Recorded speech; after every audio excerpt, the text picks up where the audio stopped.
Hi folks, I'm Gene Delasala, president of Audioholics, and today we're here with Hugo Rivera, Vice President of Marketing. How are you doing today, Gene? Hugo. I'm great. I feel all pumped up, ready to talk about this new product that we're going to be reviewing. Awesome. I'm pumped too, let me tell you. At any rate, check this out. I looked at these. I absolutely love them. What are they?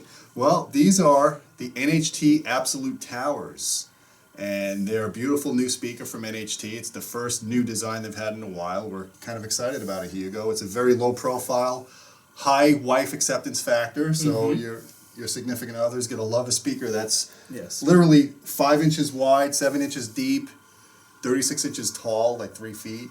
And you can carry one in each arm, especially you, Hugo. They only weigh 35 pounds apiece, so they're easy to move, they're easy to place, and they don't stick out like a sore thumb like a lot of big speakers tend to do. Yeah, they're really nice, very good glossy finish over here. It definitely can go ahead and fit on my living room. The wife is not going to give me any issues about the aesthetics of these ones, so they did a great job when it comes to that. What can you go ahead and tell us about the specifics? What kind of crossover they have? What kind of tweeters? All this stuff. Well, to start with, it's a 4-driver, 3-way system that employs 3 5¼ inch polycone woofers, and the tweeter is a 1-inch aluminum dome. Now, it's a 3-way design, so the mid-range itself that you see here is in its own chamber, and it's not some cheap plastic chamber. It's actually a wooden closed-off box, so it really isolates the mid-range well. Right. It basically prevents the back waves from the other cones from interfering, so you get more articulate mid-range as a result. Some companies in this price point will skimp and they won't even put a back box on the mid-range. Yeah. Okay? And that's not the case with NHT, as you found in other products that we reviewed for them. So we've got the isolated chamber in the mid-range. We've got the 1-inch tweeter. It's a second order crossover on the high pass for the tweeters, third order low pass for the woofers. So basically it protects the woofers from overdriving. You could see in our review, Joe Faust actually did the written review with measurements. These speakers don't have a lot of bass. In order to get a lot of bass, you need a big cabinet, big drivers.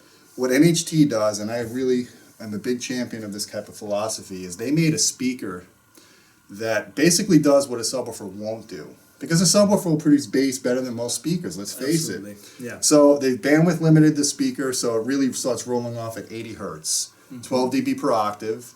Perfect to blend in with a really good, fast, tight subwoofer. By doing that, they're not sacrificing efficiency. They're not sacrificing maximum output, because a lot of speakers in this size, they'll try to run them and play it down too low in frequency response, and what happens with a little woofer when you're running it like that, it's going to bottom out. Yeah. And as you saw in this room, we'll talk about a little more, we had these things pumping, and this room is 6,000 cubic feet, acoustically treated room, takes a ton of power to get a lot of output in a room this size, and these things didn't falter. Yeah, I have to say, that sounded pretty impressive. Yes. And, you know, they've done a lot. I mean, if you knock on the cabinet all around, it's solid. I mean, it's well braced. They didn't really skimp on that. They put a great finish on the speaker. There's another interesting thing about the speaker that you might want to talk about. As a matter of fact, I noticed that the woofers over here, they have some screws, and then they don't use any screws on the tweeter. Yes, and in fact, we could even show this, so we'll turn it around for a minute. There's a little sticker here, and we'll show you some more up close in a second. And I'm looking at that, I'm like, is this like supposed to be a port, and they forgot to seal it up, and they just stuck a sticker, you know, as an oversight? And so I emailed NHT, and actually they sent me a diagram, and they explained the whole process. It's actually pretty cool. When you saw the tweeter and you said there was no screws, that's a great observation.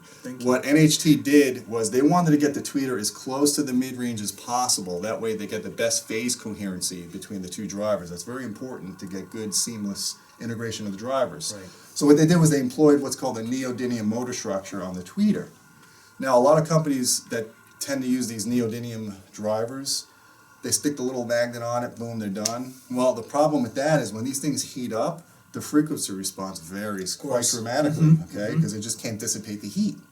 Well, what NHT did was they stuck this big aluminum bar, they glued it right to the tweeter itself to act as a heat sink, Interesting. Not only did they do it for that purpose, but that allowed them to put the tweeter in from the front, no screws, no big faceplate, and the bar goes from the front all the way to the back, bracing itself into the cabinet where they bolt it in. So it acts as another brace to the cabinet to add more rigidity to the cabinet. Because as I've shown you, and as we've written in before, the object of a cabinet is to not resonate. Yes. You want it to resonate above the bandwidth of the drivers. Some people say, oh, you want minimal bracing, you want it to resonate at low frequencies. That's not true. That's Bugs Bunny physics there. If you want to make a good speaker cabinet, you want it to be inert, rigid, and you want it to resonate beyond the bandwidth of the drivers, which in this case are the bass drivers. Absolutely. So this, as you saw, this cabinet's very inert. Yeah, I think they've done some very good engineering, and the price in these guys, I think it's amazing for the kind of performance that they offer. Yeah, and it's an attractive cabinet. It's got the separate base that you can see that's you attach after you get the speakers out of the box. Right. And I'm interested because I have my own opinions about how they sound. I'm interested to hear what you thought about how they sounded because we played some good music for you. What did you think? Quite honestly, for the kind of price range they have, they sounded very, very well. I think they stack very, very good in this kind of price range. You have to compare apples to apples. You cannot compare it against a $15,000 speaker, for example. No, I mean we're not in that camp that says all speakers, price doesn't matter. No. A $200 speaker sounds as good as a $20,000. That's just junk science. So within the $1,100 price range, these are very compelling, very competitive speakers. They're very well crafted. They're based on real design principles, no voodoo science, no pseudoscience, and we really like NHT as a result. I'm impressed with the fact that they were able to fill up this room with sound. This is a pretty big room. I've had lots of speakers in here that, again, the ones that try to play too much bass that can't, and they would bottom out at 70 dB. And as you saw, we had this thing cranking. We put on Muse, the Second Law CD, which has a lot of bass. That was nice, actually. Yeah, and it was clean. And as you see in the measurements on the online review, excellent polar response. The only caution we would give you is, as Joel found out, is because of the chamfered upper end of the cabinet, which allows for more high-frequency energy to radiate around the cabinet. It has a tendency to sound a little bright. Yes. And in a room that's not acoustically treated like this, it might be a little bit overwhelming for some people. So you got to, first of all, make sure you made it with a subwoofer because these speakers really need a subwoofer to really shine well. Absolutely.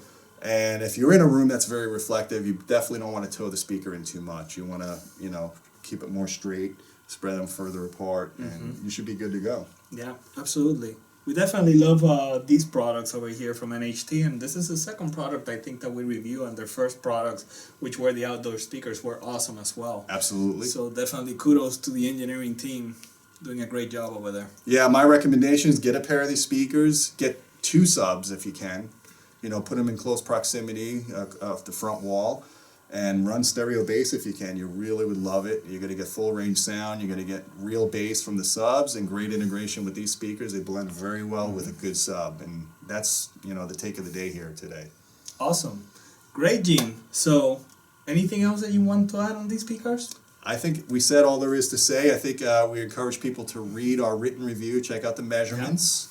And please participate on the forum if you own these speakers or if you're thinking about buying them. Yeah. Discuss it. We'll be happy to hear your opinion. Absolutely. Awesome. With that said, I want to go ahead and invite people to go ahead and check us out at audioholics.com for tons of reviews, tons of great articles that basically dispel a whole bunch of myth in the audio industry. We're really good at that. Yeah, we like doing that. We're kind of the myth busters, the Howard Stern of audio, if you will. For sure. And also, I want to invite everybody to sign up to our weekly newsletter. And just for signing up to our weekly newsletter, you get our top 2014 AV picks. Gene, can you go ahead and elaborate on this? Absolutely. We spent, a good amount of time looking at all the products on the market, especially the ones we reviewed. And we came up with a list of sensible, affordable products that we think really stand out in the market. And, from Blu-ray players to receivers, speakers, subwoofers. In fact, I'm pretty confident that we put an NHT model in there. Yeah, it's been a while since I looked at it, but it's got a really good host of products in there, and I recommend you download it after you get our newsletter. Absolutely. You won't be disappointed. You'll get it on a weekly basis, and you'll get our latest updates on the site. You'll learn a ton of stuff from this newsletter. At any rate, thank you so much for being here with us, and until next time, keep listening.